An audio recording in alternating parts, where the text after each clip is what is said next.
Hola, ¿cómo están? Soy Cristian Clau, profesor de lenguaje hace ya como 20 años, creo. Guía Montessori hace 11 años. Y estoy muy contento de haber podido acceder a la invitación que me hace la Corporación Cultural de la Universidad para poder hablar sobre educación alternativa y particularmente sobre la visión que entrega María Montessori a este proceso tan fundamental para toda la humanidad. Es importante sí señalar que desde hace algún tiempo el cuestionamiento que ha recibido la educación tradicional se ha instalado en las conversaciones de todos los hogares. Me toca recibirlo desde familiares cercanos, amigos, colegas que trabajan, digamos, en otras realidades, en donde de alguna manera ven la educación tradicional como una especie de modelo que empieza a replicarse sin posibilidades de cambio, en donde finalmente el estudiante es considerado más bien un número que otorga un puntaje para cada institución educativa y a su vez, de acuerdo a eso, se le asignan ciertos recursos. Por lo tanto, es un sistema que de alguna manera ha perdido la visión sobre hacia dónde se debe caminar. Se han puesto, se ha puesto relevancia en aspectos económicos, en aspectos netamente cognitivos versus el desarrollo particular que debería tener cada estudiante. Y es ahí donde la educación alternativa entra y pone el acento. Por lo tanto, desde mi perspectiva, lo que he podido comprobar como docente de este sistema apunta básicamente a que podamos entender la educación como un proceso de acompañamiento al desarrollo de los niños, en donde finalmente, si bien hay un conocimiento que entrega el profesor, finalmente todo se produce en base al autodescubrimiento, en cómo somos capaces nosotros como docentes de despejar un camino para que esta persona pueda avanzar de acuerdo a lo que en esencia es. Y yo creo que ahí radica particularmente el fin y principio, digamos, de esta metodología.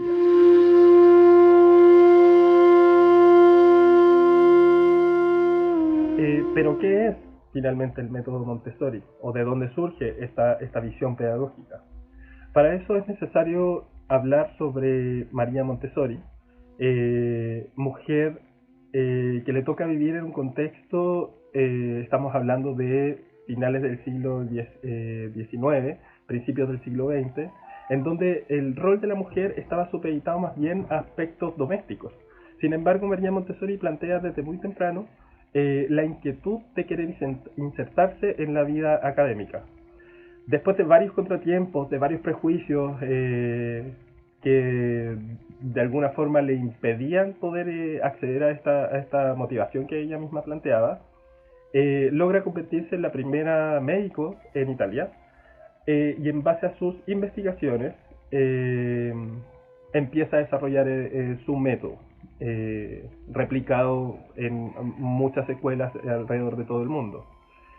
Ella a través de la observación, como característica fundamental de cualquier científico, es capaz de concluir que finalmente el avance cognitivo de los niños no dependía netamente de las habilidades que estos poseyeran, sino que finalmente dependía en un aspecto bien relevante de cuál es la motivación y el contexto en el cual se insertaba este proceso.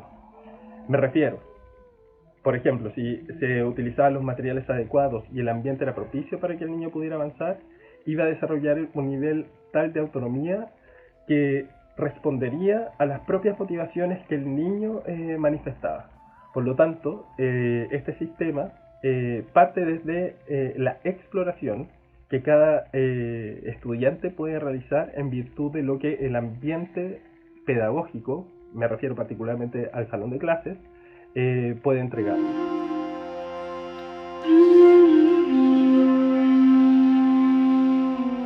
Bueno, así como los griegos de alguna manera mantienen o mantenían la idea de que el desarrollo de cada persona debía responder a la mente, el cuerpo y un sentido moral, María Montessori también instala tres elementos que para ella son fundamentales en los procesos educativos, cualquiera sean estos. Considerando, por ejemplo, el amor en una primera instancia, el ambiente y al niño, como elementos en los cuales debería girar, digamos, todo lo que deriva de este proceso. Cuando se refiere al ambiente, básicamente responde a la idea de que cuando un niño está en un ambiente que es armónico, que está iluminado, que posee elementos culturales, que tiene elementos naturales o desde la naturaleza, como las plantas, eh, lo que termina provocando en él es una sensación de placer. Y este placer lo empieza a asociar con el proceso de enseñanza. El ambiente de alguna forma hace que el maestro no imponga nada, sino que finalmente todo se transforma como en una suerte de invitación. Y el profesor lo que le corresponde hacer es guiar, proveer y de alguna manera observar este proceso en donde el niño empieza a moverse de manera más bien intuitiva, pero basado, digamos, en una planificación muy específica. Eh, Ante todo, el ambiente en el que estaba el niño debe ser un ambiente adaptado a sus propias necesidades. De esta forma es posible desarrollar el máximo potencial de acuerdo a la etapa del desarrollo en la cual él se encuentre. Eh, este ambiente lo que termina generando es que elimina la frustración que el mismo niño puede desarrollar. Por lo tanto, en este placer, digamos, de poder abarcar todo lo que está a su disposición o todas las motivaciones que de alguna manera su corazón les dicta, hace que el proceso educativo lo internalice de manera mucho más gravitante para su proceso. Por otro lado, está el concepto del amor que se asocia más bien al rol del guía o al rol del adulto. Eh, Esto se basa en que María Montessori se convence de que el niño precisa ser respetado y ser ayudado. Paréntesis acá, al mencionar que eh, toda la educación eh, observa al niño como si fuese un adulto pequeño y no considera las etapas del desarrollo en la cual él se encuentra. Por lo tanto, lo que instala María Montessori es en el fondo adaptar un espacio que responda a las necesidades que éste tiene en ese minuto. Eh, en este sentido, el rol del profesor debe poseer cualidades que respondan a lo humano, a su desarrollo espiritual. De esa forma puede también potenciar el desarrollo espiritual de sus estudiantes. ¿Qué elementos se consideran como fundamentales, digamos, para poder aportar en este proceso? La observación de sus estudiantes, el análisis de esas acciones. Es por ello que el guía debe estar atento a cada movimiento, ya sea de carácter individual o de carácter grupal. Eh, Recordando que el niño, de acuerdo a su edad, va a responder a lo que su naturaleza le motive. Por otro lado, cuando hablamos del ambiente, estamos hablando perdón, del niño, estamos hablando de un espacio de alguna forma en donde la utilización de los materiales pueda formar al futuro hombre con sus mejores características. Eh, el niño en sí mismo posee el carácter, la fuerza moral, la fuerza de la personalidad, están presentes desde su primera infancia. La interacción positiva entre el pequeño y el entorno que lo rodea es esencial para lograr los estímulos necesarios en la adquisición, digamos, de este aprendizaje. Eh, Básicamente, al tener esto en cuenta, lo que hace María Montessori es descubrir al niño con diversas potencialidades. Y en ese sentido, el ambiente lo que hace es acogerlas y poder desarrollarlas de la mejor manera posible.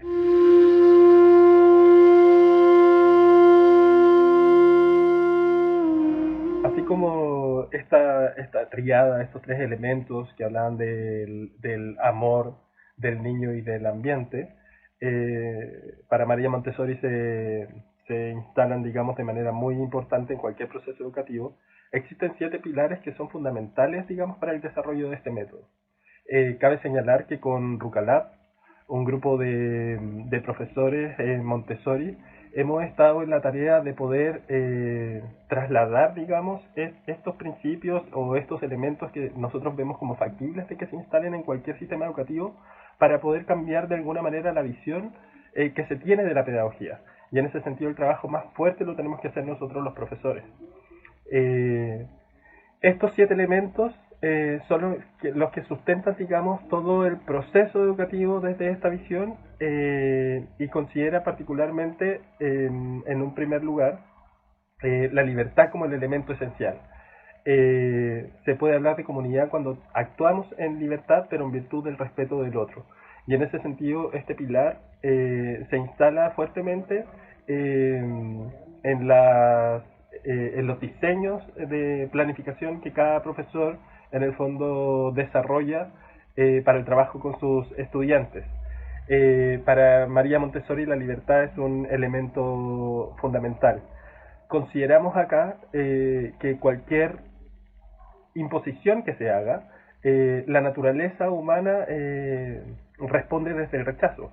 Si nosotros ofrecemos libertad en cuanto a las actividades que los niños puedan hacer, si ofrecemos libertad en cuanto al material que quiera utilizar, si utilizamos libertad para las áreas que los niños en ese minuto sientan que necesitan desarrollar o trabajar, efectivamente se incorpora o se compromete de manera completa, digamos, con ese proceso.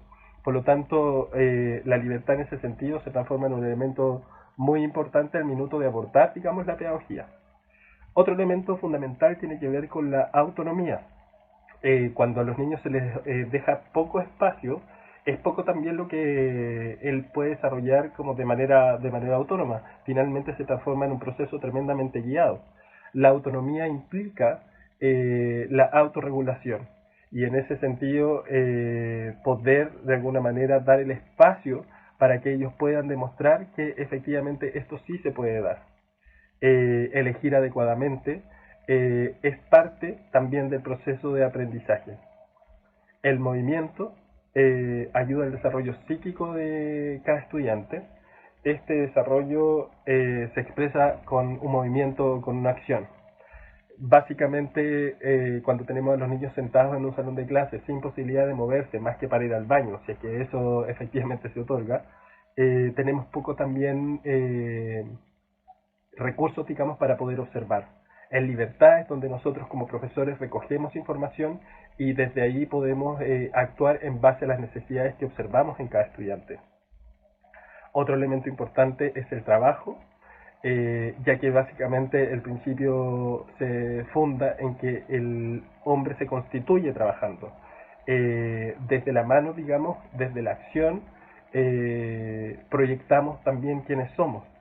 Se potencia la personalidad, se desarrolla la inteligencia y la voluntad individual. Y aquí nos topamos con otro elemento importante que tiene que ver con justamente la voluntad y la autodisciplina. La voluntad del hombre forma parte de un poder que es universal. Y esta fuerza no es física, sino que es la fuerza de la vida que está en constante evolución. La posibilidad de aprender con libertad y en movimiento desarrolla una mayor independencia y autonomía en el niño. Cuando trabajamos con la libre elección, somos capaces también de desarrollar una mayor voluntad y una mayor autodisciplina. Para todos también es conocido que las escuelas se transforman en un espacio social, pero eso también es un elemento que María Montessori considera dentro de estos pilares fundamentales. La sociedad es interesante en virtud de los distintos tipos que la componen. Es inhumano y cruel colocar juntas a personas de la misma edad, porque finalmente termina siendo homogéneo. Aquí, en el fondo, nos topamos con la posibilidad que entrega el sistema Montessori en la conformación de los grupos con niños de distintas edades, en donde los niños más grandes finalmente terminan guiando el trabajo de los niños más pequeños. En algunos sistemas consideran 3 niveles por curso, particularmente en el lugar donde yo trabajo consideramos 2 niveles por curso. Por lo tanto, un taller, que es como se llama el nivel, digamos, en el cual se trabaja está compuesto por niños de dos cursos, primero y segundo, tercero y cuarto, quinto, sexto, séptimo, octavo, y así hacia adelante. Eh, un último elemento y pilar fundamental para la metodología tiene que ver con la espiritualidad. Y la espiritualidad no es más que la capacidad de trascendencia que todos nosotros tenemos. No solo estamos siendo considerados acá como a nivel físico, sino como un ser espiritual que puede proporcionar su gran impulso para que la humanidad mejore. Estos son los pilares que la filosofía Montessori considera.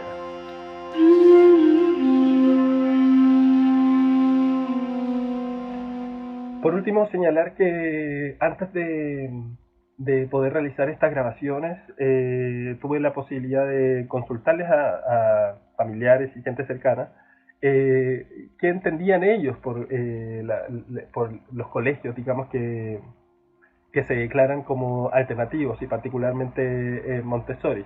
Y surgieron varias cosas que son bien interesantes de compartir y que seguro ustedes también a lo mejor les ha dado vuelta. En un primer lugar, lo que se instala como idea es que los niños hacen lo que quieren. Y si efectivamente, como acabo de mencionar, existe una libre elección en cuanto a las actividades que los niños pueden realizar, no es que se haga lo que quiera, se responde a la motivación que el niño efectivamente tiene en ese minuto, pero en un ambiente controlado. El diseño pedagógico no pasa solamente por una planificación intelectual, me refiero a la creación de actividades o a la elaboración de material, sino que también considera elementos, por ejemplo, como el salón de clases. El salón de clases se transforma en un elemento orgánico, vivo, que muta, digamos, de acuerdo a las necesidades que los niños vayan manifestando, y en virtud de eso, en el fondo, el niño hace lo que quiere. Es decir, tú planteas una planificación general, no es secuenciada como lo hace el sistema tradicional, sino que están todos los elementos de la unidad, por así decir, dispuestos en el salón. Y desde ese ambiente controlado es donde efectivamente los niños se pueden mover. Otro mito que se instala es que es caro. Y efectivamente el sistema Montessori se marca, digamos, dentro de los colegios particulares en su generalidad.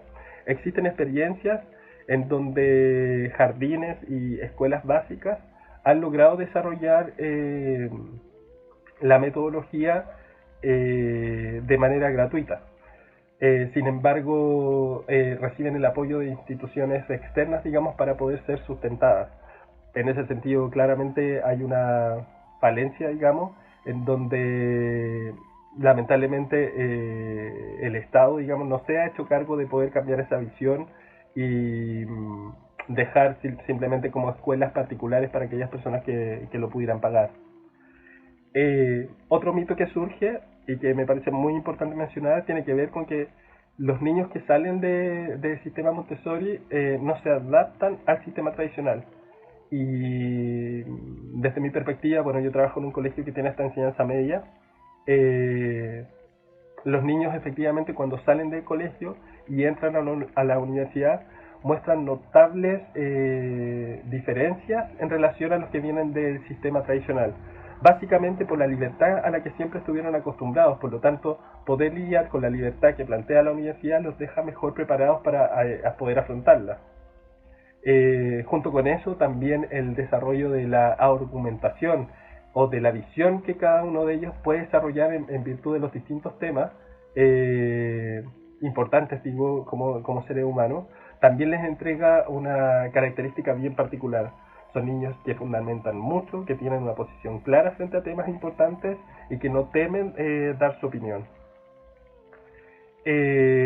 Lo otro que surge es que, como Montessori plantea un currículum,